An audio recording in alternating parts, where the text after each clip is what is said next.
Cell potential, यहाँ जो बात हो रही है बच्चे वो है गैल्वेनिक सेल के पोटेंशियल की बात हो रही है, ठीक है। गैल्वेनिक सेल में एनोड से कैथोड तक इलेक्ट्रॉन्स को मूव करवाने के जिस फोर्स की ज़रूरत होती है उसको हम इलेक्ट्रोमोटिव फोर्स कहते हैं।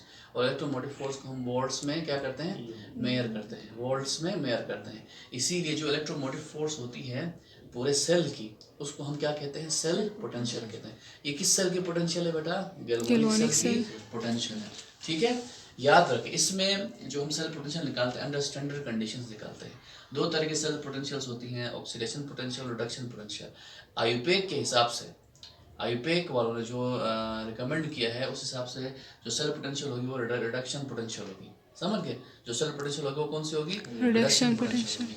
वो जो है एनोड पे जो रिएक्शन हो रहा है, कैथोड पे जो रिएक्शन हो रहा है, एनोड की जो पोटेंशियल है रिडक्शन पोटेंशियल और कैथोड की जो रिडक्शन पोटेंशियल है, उन दोनों के डिफरेंस के बराबर होती है मैथमेटिकली। जो सेल पोटेंशियल जो होती है ये क्या होती है बच्चे, ये ईएमएफ होती है क्या होती है, EMF, electromotive force of what, galvanic cell होती है, ठीक है, समझ गए। और जो है ये किसमें वोल्ट, किसमें मेयर होती है, it is measure in what, volts, Volta से निकला है, ठीक है। वोल्ट मीटर से हम जो है मेयर करते हैं। जो गैल्वेनिक सेल वोल्ट मीटर जो लगा होता है वो पूरे सेल की क्या रीडिंग दे रहा होता है, पूरे सेल की ईएमएफ की रीडिंग दे रहा होता है, वो सेल पोटेंशियल को एक्सप्रेस कर रहा होता है, ठीक है, समझ गए।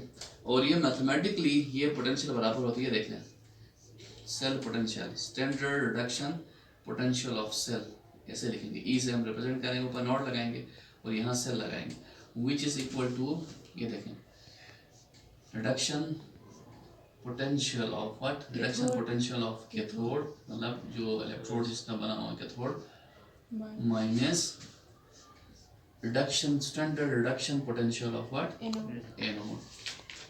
ये फॉर्मूला है, समझ गए। पूरे सेल की जो वैल्यू आएगी, जिंक और कॉपर का हम जो है गैल्वेनिक सेल बनाते हैं जिसको डेनियल सेल कहा जाता है, उसमें इस सेल की पूरी जो वैल्यू आती है, वो पूरी सेल की जो वैल्यू आती है वो आती है बच्चे कितनी, 1.1 वोल्ट।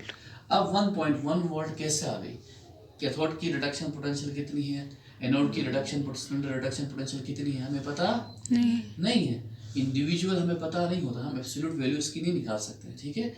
इसको जो है हम किसी और इलेक्ट्रोड के साथ कंपेयर करवा के निकाल सकते हैं, जिसको स्टैंडर्ड हाइड्रोजन इलेक्ट्रोड कहते हैं। क्या कहते हैं, शी, स्टैंडर्ड हाइड्रोजन इलेक्ट्रोड के साथ हम कंपेयर करवा के निकालेंगे तो इसकी भी वैल्यू आ जाती है, इसकी वैल्यू आ जाती है, रिडक्शन पोटेंशियल वैल्यू आ जाती है। याद रखें, जो रिडक्शन पोटेंशियल में जो वैल्यू होगी उसको आप उल्टा कर दोगे, प्लस है तो माइनस करोगे, माइनस है तो प्लस करोगे, तो वो बन जाती है ऑक्सीडेशन पोटेंशियल। ऑक्सीडेशन पोटेंशियल की जो वैल्यू है उसको आप क्या करते हो, उसको आप रिवर्स करते हो, साइन रिवर्स करते हो, तो वो बन जाती है रिडक्शन पोटेंशियल, रिडक्शन ऑक्सीडेशन बन जाती है, ऑक्सीडेशन रिडक्शन बन जाती है। बट हमने यहाँ जो वैल्यूज पुट करनी है वो कौन सी पुट करनी है, रिडक्शन पोटेंशियल वाली वैल्यूज पुट करनी है। तो याद रखें, ये है standard reduction potential of cathode. इसका मतलब ये है at what atmospheric pressure at 25 degree centigrade at 1 molar solution of what electrolyte, 1 molar solution of salt या electrolyte, उसके अंदर हम कैथोड को डिप करते हैं, एनोड को अंडर स्टैंडर्ड कंडीशन डिप करते हैं, तो उस वक्त उनकी जो पोटेंशियल होगी वो स्टैंडर्ड रिडक्शन पोटेंशियल होगी, समझ गए। Standard reduction potential of standard electrode potential हम जो निकालते हैं वो कैसे निकालते हैं बच्चे, सिंगल की शी, स्टैंडर्ड हाइड्रोजन इलेक्ट्रोड के साथ हम क्या करके निकालते हैं, कंपेयर करके निकालते हैं। इज इट क्लियर, समझ गए, क्लियर हो गया। तो गैल्वेनिक सेल में जो पूरे सेल की जो पोटेंशियल होती है वो हम कैसे निकालते हैं, reduction potential of cathode minus reduction potential of anode. इनकी वैल्यूज कंपेयर करवा कर मैं आपको बताता हूँ। इसकी रिडक्शन पोटेंशियल किसकी, मिसाल के तौर पर अगर हम क्या ले लें, अगर हम डेनियल सेल ले लें, क्या ले लें, डेनियल सेल ले लें। डेनियल सेल में कैथोड की जो रिडक्शन पोटेंशियल होती है वो होती है बच्चे, कैथोड किसका बना होता है, कॉपर का बना होता है, आपको पता है, तो इसकी होती है 0.34 होती है, 0.34 माइनस ये इसकी जो रिडक्शन पोटेंशियल होती है बच्चे माइनस 0.76 होती है। ठीक है, इसको हल करें 0.34 volt minus minus plus 0.76 volt, तो इन दोनों को हम प्लस करेंगे तो ये कितनी बन जाएगी 1.1 वोल्ट बन जाएगी। Is it clear? तो ये मैंने वैल्यूज कहाँ से पुट की बेटा, डेनियल सेल में कॉपर इलेक्ट्रोड की जो रिडक्शन पोटेंशियल होती है वो प्लस 0.34 होती है, और एनोड जो जिंक का बना होता है उसकी रिडक्शन पोटेंशियल होती है माइनस 0.76। तो हम ये किसके साथ कंपेयर करवा के निकालते हैं बच्चे, शी के साथ। She standard hydrogen electrode, standard hydrogen, standard hydrogen electrode, standard hydrogen electrode के साथ जो हम कंपेयर करवा के किसी भी इलेक्ट्रोड की पोटेंशियल निकालते हैं तो वो जो है बच्चे उस इलेक्ट्रोड की क्या होती है, रिडक्शन पोटेंशियल होती है। समझ गए?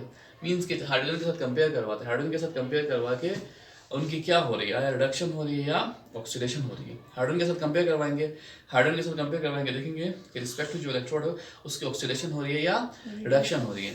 ठीक है, रिडक्शन हो रही है तो ठीक है, हाइड्रोजन के साथ कंपेयर करवा के उसकी रिडक्शन होती है, ठीक है। अगर हाइड्रोजन के साथ कंपेयर करवाते हैं तो किसी इलेक्ट्रोड की ऑक्सीडेशन हो रही है, अब उसकी रिडक्शन निकालने तो क्या करेंगे, उसको उल्टा करेंगे।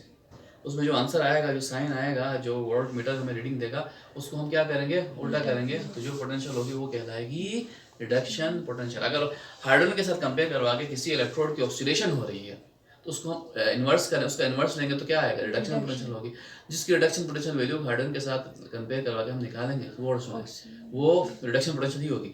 अगर जिनकी हाइड्रोजन के साथ, जिन इलेक्ट्रोड्स की हाइड्रोजन के साथ कंपेयर करवा के रिडक्शन होती है उनकी, तो उनकी रिडक्शन पोटेंशियल हमेशा पॉजिटिव होगी, और जिनकी हाइड्रोजन के साथ कंपेयर करवा के ऑक्सीडेशन हो रही होती है उनकी रिडक्शन पोटेंशियल नेगेटिव होगी। Is it clear? समझ गए? कोई प्रॉब्लम? कोई प्रॉब्लम नहीं है ना? Is it clear? मुझे एक क्वेश्चन का आंसर दे, क्या हम इलेक्ट्रोड पोटेंशियल को हम डायरेक्ट निकाल सकते हैं, सिंगल इलेक्ट्रोड पोटेंशियल? नो। किससे निकालेंगे, किसके साथ कंपेयर करवा के निकालेंगे? स्टैंडर्ड हाइड्रोजन इलेक्ट्रोड के साथ हम कंपेयर करवा के निकालते हैं। ठीक है, तो सेल पोटेंशियल बच्चे गैल्वेनिक सेल की ईएमएफ होती है। ठीक है, इसको हम मेजर करते हैं किसमें, वोल्ट्स में, और मैथमेटिकली इसका जो फॉर्मूला है standard reduction potential of cell is equal to standard reduction potential of electrode cathode and standard reduction potential of electrode anode. Zinc copper half cell में कैथोड कॉपर का बना होता है और एनोड किसका बना होता है, जिंक का बना होता है। ठीक है, अब यहाँ गौर से देखना है, इसकी वैल्यू क्या आई है, नेगेटिव आई है, रिडक्शन पोटेंशियल। इसका मतलब है जब इसको हम किसके साथ कंपेयर करवाते हैं, हाइड्रोजन के साथ कंपेयर करवाते हैं, इसकी वैल्यू जो है ना रिडक्शन पर, इसकी ऑक्सीडेशन हो रही होती है। जिनकी हाइड्रोजन के साथ कंपेयर करवा के ऑक्सीडेशन हो रही होती है उनकी वैल्यू रिडक्शन पोटेंशियल माइनस में होती है, क्योंकि हम साइन अपोजिट करेंगे। Is it clear? समझ गए? इस पूरे सेल की जो 1.1 वैल्यू जो है वो इन दोनों के पोटेंशियल के अलजेब्रिक डिफरेंस के बराबर होती है।